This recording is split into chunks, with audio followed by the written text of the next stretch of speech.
आम डिमांड हूँ जे जाति भित्तिक जनगणना कला बेलू ए समस्त क्राइटेरिया को से अंतर्भुक्त करने दरकार ताहाले जना पड़ो किए केते दूर को जाइए। गत 11 मास भितर एससी एसटी ओबीसी मूवमेंट को एते आगु बढ़ाई दि जाइए जे वर्तमान जो दल सरकार अच्छी ओडिशा रे दिल्ली से 11 वर्ष धरी शासन अच्छी से माने मध्य ए इश्यू आगे मुंड नुआ को बाध्य होइछन्ति।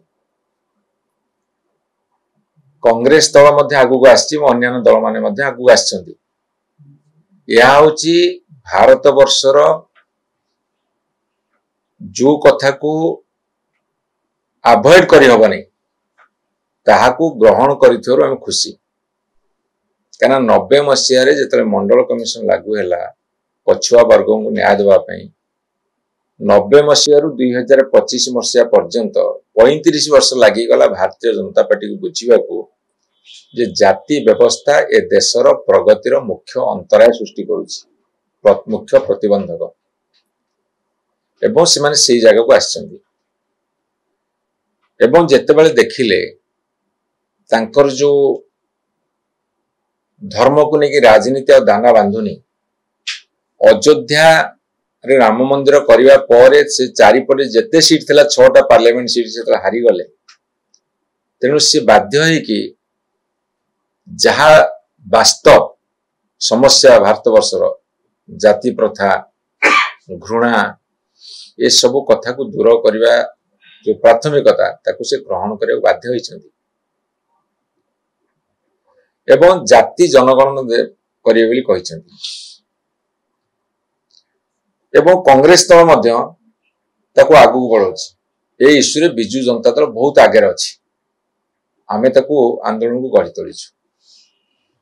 मुझे आपण मानू कही रखे जो जाति जनगणना को नहीं नीति आयोग रे धन्यवाद गोटे पर्व हैला से माने प्रथमे क्लियर करंतु मोडालिटीज कौन हबो को लोकर ए 75 वर्षर गणतांत्रिक शासन व्यवस्था भितर केते उन्नति होईची तार संपत्ति अर्जन करिवारे हो शिक्षा अर्जन करिवारे हो सामाजिक सम्मान रे हो ए सब क्राइटेरिया को जदि रखिबे ताले जाति भित्तिक जनगणना गोटे स्वयं संपूर्ण हबो नहले ए जो स्कैनिंग हवा को जाउची जाति जनगणना रो एटा हेई परिबो किए केते इनकम करिची तार अर्थनैतिक अभिवृद्धि केते हेची तार सामाजिक सम्मान केते बढ़ीची शिक्षा क्षेत्र आगु केते जाईची एवं प्रति क्षेत्र रे डाइट नबार हो लिविंग स्टाइल हो ये सब कथा गुडा को आपण देखिए हिसाब भितर नवा पड़िबो। त हमर डिमांड होची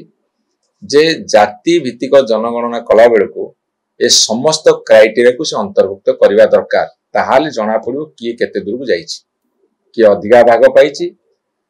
संख्याधिक लोक के तले पड़ी अछंती